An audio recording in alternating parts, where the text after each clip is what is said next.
This offseason could be the most important one in the Patrick Mahomes era. Chiefs general manager Brett Veach has some big decisions to make in the next few months, decisions that could shape the future of the team's dynasty. Today, we'll talk about why this offseason is so crucial, discuss what's next for Travis Kelce, the left tackle situation, potential defensive draft picks, and more. Could the Chiefs play in Brazil? There's a chance the Kansas City Chiefs might have to play a game in another country in 2025. While I really hope that doesn't happen, we can't completely rule it out. The NFL just announced that the Los Angeles Chargers will play a regular season game in Sao Paulo, Brazil, on Friday, September 5th. It won't be the official season opener, that usually happens on a Thursday, but it's still a big deal. Since the Chargers play the Chiefs twice every year, there's always a possibility Kansas City could be their opponent in that game. No matter who they end up playing, one thing is clear. The field conditions need to be much better. If you remember last year when the Packers and Eagles played in Brazil, the field was a mess. Players were slipping everywhere, even worse than what we saw in Super Bowl 57. Packers QB Jordan Love even hurt his knee near the end of that game, though it's unclear if the field was to blame. That said, the NFL is already hugely popular in Brazil, and the Chargers are a strong enough team to draw a crowd no matter who they face. Do you think the Chiefs should play in Brazil? Let me know your thoughts. If they do, it would at least give them a mini bye week after the game. Plus, the time difference wouldn't be too extreme. NFL international games and Chiefs 2025 schedule. The NFL has scheduled several international games for next season. The Jets will play the Browns in London, and the Jaguars will also play 2 games there. The Colts will play in Berlin, Miami will head to Madrid, and the Steelers will take on a team in Dublin, Ireland, my home country, at least in spirit. Now, let's take a look at the Chiefs' schedule for next season. While we don't have the exact order of games yet, here's a refresher. For away games, the Chiefs will face their AFC West rivals, the Raiders, Broncos, and Chargers, as well as the Bills, Cowboys, Jaguars, Giants, and Titans. Some of these matchups should be easy wins, but we all know the Chiefs have a way of making games more exciting than they need to be. Their home games, however, look much tougher. Along with their division rivals, they'll host the Ravens, Lions, Texans, Colts, Eagles, and Commanders. 7 of these teams made the playoffs last season, so Kansas City's home schedule is no joke. With free agency and the draft still ahead, predicting the Chiefs' record for next season is tough. The worst they've ever done under Mahomes was 11-6 in 2023, and even that was a strong season. One thing is for sure, this offseason will be critical for keeping the Chiefs on top. Last season, the Chiefs had an impressive 15-2 record, but unfortunately, it ended in a heartbreaking way. Still, I don't think things will get worse for them moving forward. Patrick Mahomes' new look. One unexpected story that's been making the rounds is about Patrick Mahomes' hair. Recently, Mahomes lost his grandfather, Larry Randy Martin, who passed away at 78 after spending several weeks in hospice care. Patrick attended the funeral, and that's where people first noticed a big change. His signature mohawk was gone. If you followed Mahomes closely, you might remember that he had talked about cutting his hair before. In the Netflix documentary, Quarterback, he told his trainer, Bobby Stroop, that it would be his last year with the mohawk. He even joked that he almost cut it earlier, but Head & Shoulders, who he endorses, probably wouldn't have been happy about it. His reason? He said he couldn't be a dad with several kids and still have a mohawk. Well, he didn't follow through on the haircut immediately, but now, after the Super Bowl loss, it's finally happened. The mohawk is officially gone. His new haircut looks just fine, but for fans, it'll take some getting used to. Could the Chiefs really cut Travis Kelce? Now, if you're in the mood for a good laugh, NFL.com's Matt Okada recently put out an article listing potential cut candidates for every team.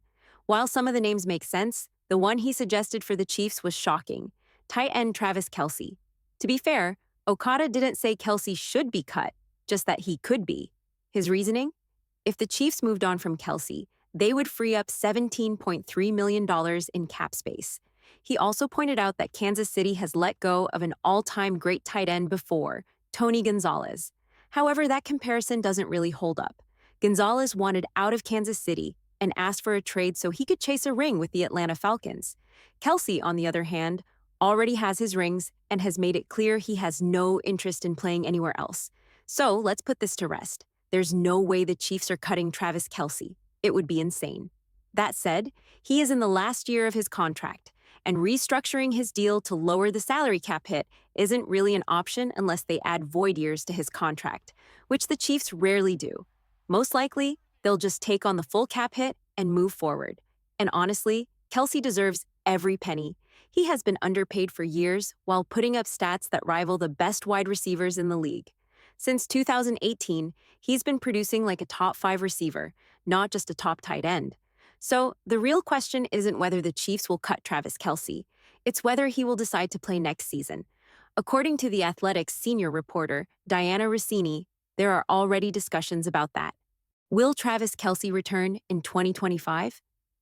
According to The Rich Eisen Show, this week, there's a strong belief that Travis Kelce will return for at least one more season.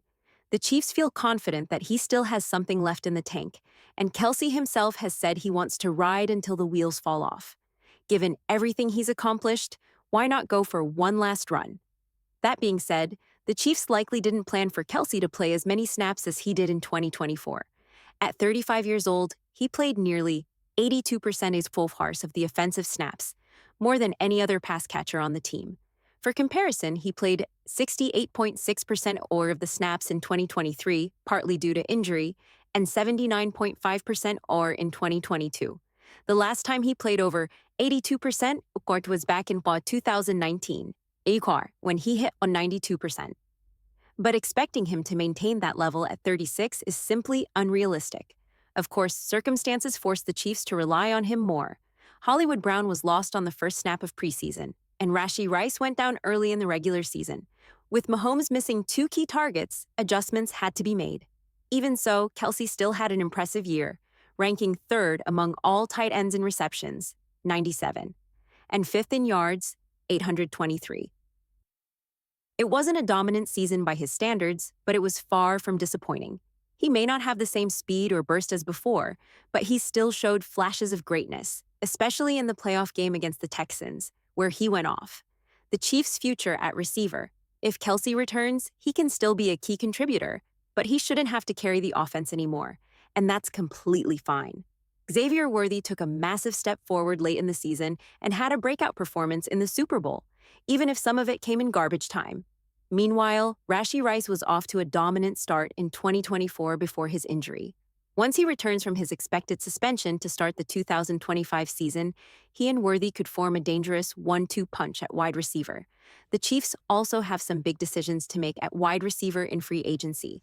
Justin Watson, Juju Smith-Schuster, DeAndre Hopkins, Mecole Hardman, and Hollywood Brown are all pending free agents. Nico Remigio should make the roster as a returner and depth piece, but the Chiefs would ideally re-sign Hollywood Brown to a 2-year deal to keep some stability at the position. At tight end, the Chiefs must also start using Noah Gray more. They extended him just before the 2024 season opener against the Ravens, signing him to a 3-year, $18 million deal with $10.1 million guaranteed. That contract shows they see him as a long-term piece, so it's time to get him more involved. And let's not forget Jared Wiley, last year's 4th-round pick. He tore his ACL in practice back in November, but that should give him plenty of time to recover and be ready near the start of the 2025 season. Looking ahead, the Chiefs have a lot of weapons heading into 2025, but they need to be smart about how they use them. Kelce can still play a big role, but the team must reduce his workload and let the younger playmakers step up. With Worthy, Rice, and a hopefully healthy Hollywood Brown, the Chiefs' passing game should be just fine, even as Kelce transitions into more of a supporting role. Managing Kelce's role and fixing the left tackle problem. The Chiefs need to be smart about how they use Travis Kelce in 2025. He should still be a key part of the offense, but his workload needs to be reduced. On 3rd downs and in the red zone, absolutely, he should still be the go-to guy. But they also need to involve Noah Gray and Jared Wiley more, along with their top wide receivers like Rashee Rice, Xavier Worthy, and, hopefully, Hollywood Brown. If they re-sign him, even Kelce himself admitted on his podcast after the Super Bowl loss that he couldn't consistently make the plays he used to. That's frustrating for a competitor like him, but it's also a sign that it's time to let younger players step up. Bringing Kelce back for another season makes sense. He still has fuel left in the tank, but his role should evolve. What do you think? Should Kelce return for one last run, and how should the Chiefs use him if he does? The Chiefs' left tackle dilemma. In my last video, I talked about Kansas City's ongoing left tackle problem and whether they could address it in the first round of the draft. The issue? Finding a day one starter. At the back end of the first round isn't easy, unless Josh Simmons, Ohio State, falls far enough, the Chiefs might struggle to land a top-tier left tackle. Simmons was considered one of the best tackles in the draft before his knee injury, and teams still value him highly. Daniel Jeremiah of NFL.com projected him to go 23rd overall to Green Bay, while other mock drafts have him going in the early 20s or even the teens. If Kansas City wants Simmons, they'd likely need to trade up. Moving from pick 31 to pick 23 would require giving up their first-round pick, 31, their third-round pick, 95, and their only fourth-round pick, 132. And that's half of their current 6 draft picks, just to move up 8 spots. So, is it worth it? Some fans would say, absolutely, just get the left tackle of the future and protect Mahomes. Given the constant rotation of left tackles in Kansas City, that argument makes sense. But there's still risk. What if they trade up and miss out on Simmons? Free agency as a backup plan. Instead of putting all their eggs in the draft, the Chiefs could sign a veteran left tackle in free agency. One potential target is DJ Humphries, who would have a full offseason to adjust and be another year removed from his knee surgery.